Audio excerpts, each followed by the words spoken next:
Greetings and blessings, dear friends in the spirit. 111 is EDDIE LUISI. How are you? How was your week?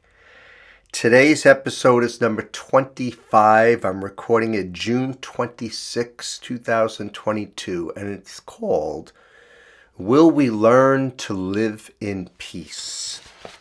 Before I read the reflection and before I do some sharing, because it's been an interesting week this past week. This will be my last video until the fall. I like to take off the end of June. I have July, August, a couple weeks off in September, and then I'll start up again. And we'll see what format I start up in.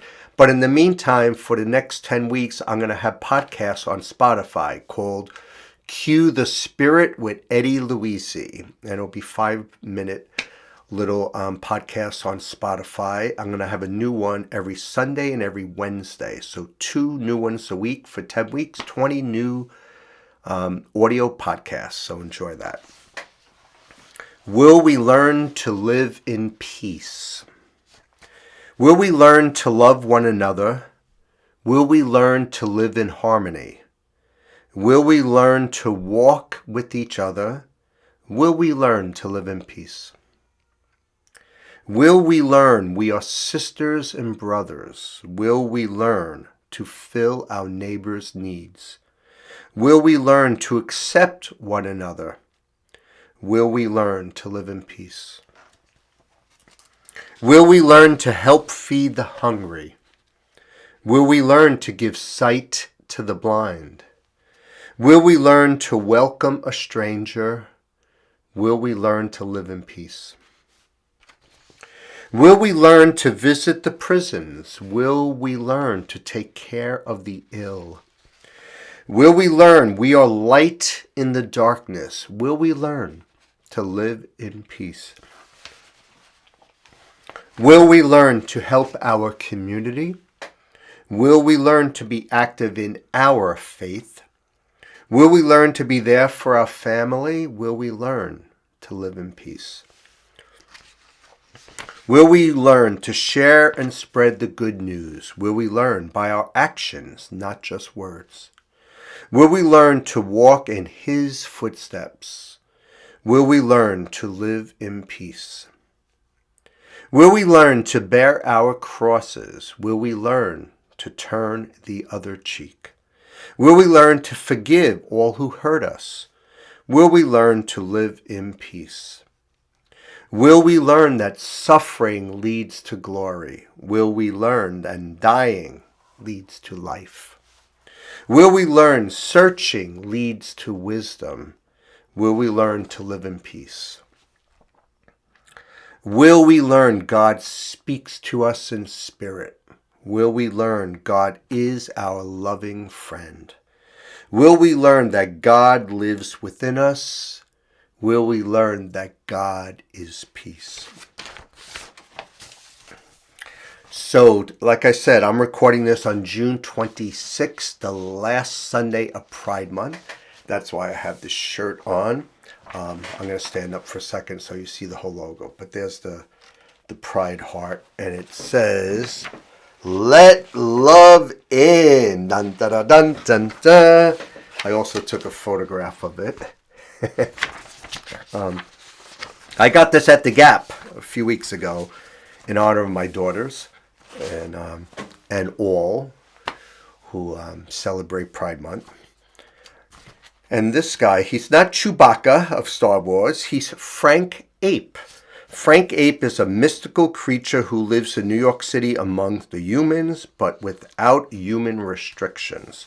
Frank has special powers that even he continues to discover as he is tested by the many challenges of life. Frank embodies positivity and equality and cares about all living things.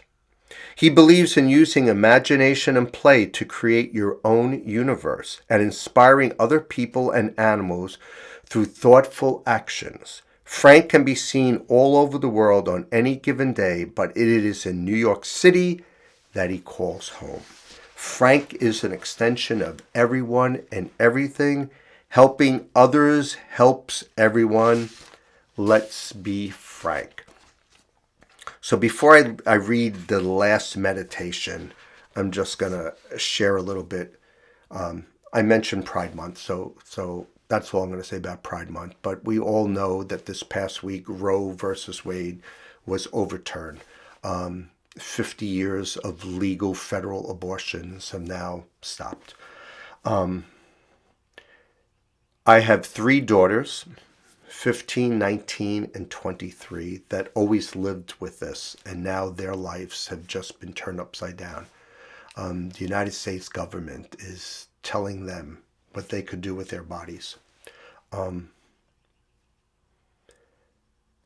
I know there's a lot of pro-lifers out there, many very strict Christians that don't believe in Pride Month and don't believe in women's, I don't want to say women's rights, they don't believe in abortions.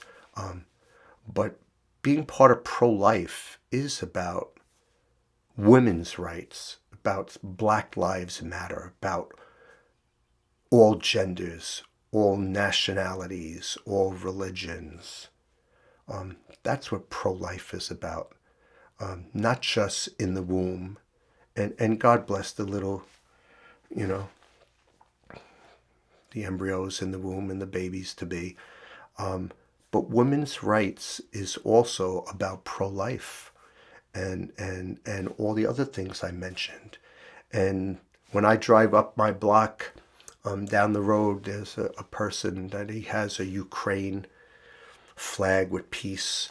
And then he also says, pro-lifers, why don't you ban AR-15s, That's part of pro-life also. Don't you think children that go to school need to have their life respected? Don't you think people that go to church need to have their life respected? Don't you think people that go to convenience stores need to have their life respected also? And I get you pro-lifers in the sense that very narrow-minded with this abortion, but think of everything. Think of people that might be different than you. I'm married. Our 24th anniversary will be coming up, and I'm married to a woman. Okay, so all you Christians out there are giving us our approval. But do you know how many men, women that I know that are married, that are cheating on each other, that are going out and getting drunk and doing things they shouldn't be doing with other people? Is that right? Is that God's will? And then how many gay couples I know, 2 men, 2 women, transgenders, that have been with each other for 20, 30 years in a monogamous, loving relationship? What's the better example of marriage? Is the better example of marriage a man and a woman who are cheating with each other, on each other, and have an awful marriage? Or 2 people of the same sex that are monogamous and loving and nurturing and are parents to children?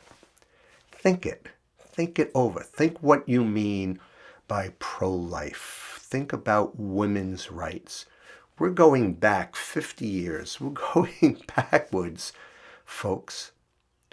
Is there any rights or any rules or any, laws that us men have that limit us?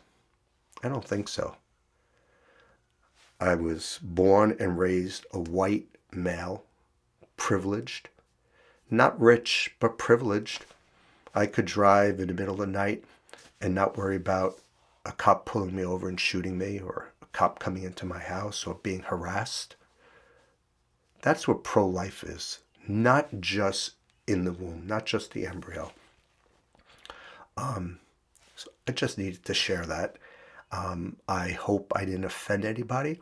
I'm not here to offend. I'm here to share my thoughts, my feelings.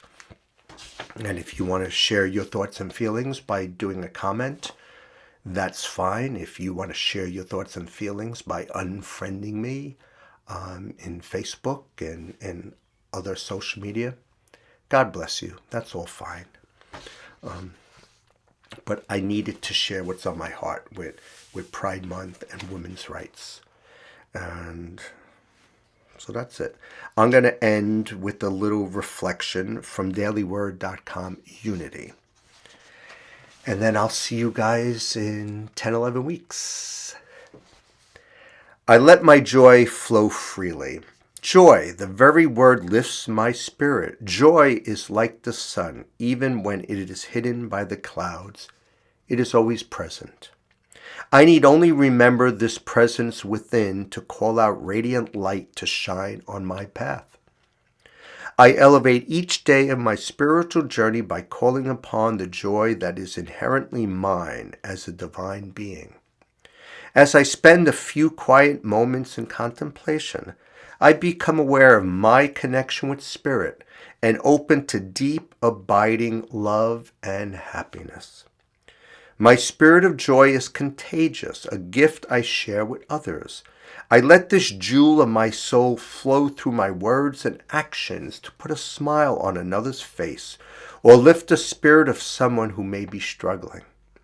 I treasure each interaction, giving thanks for the uplifting power of joy. And from Galatians 5:22, the fruit of the Spirit is love, joy, peace, patience, kindness, generosity, faithfulness. Don't forget to share your faith with family and friends. Stay blessed and a blessing. Cue the Spirit. Enjoy your summer. God bless you.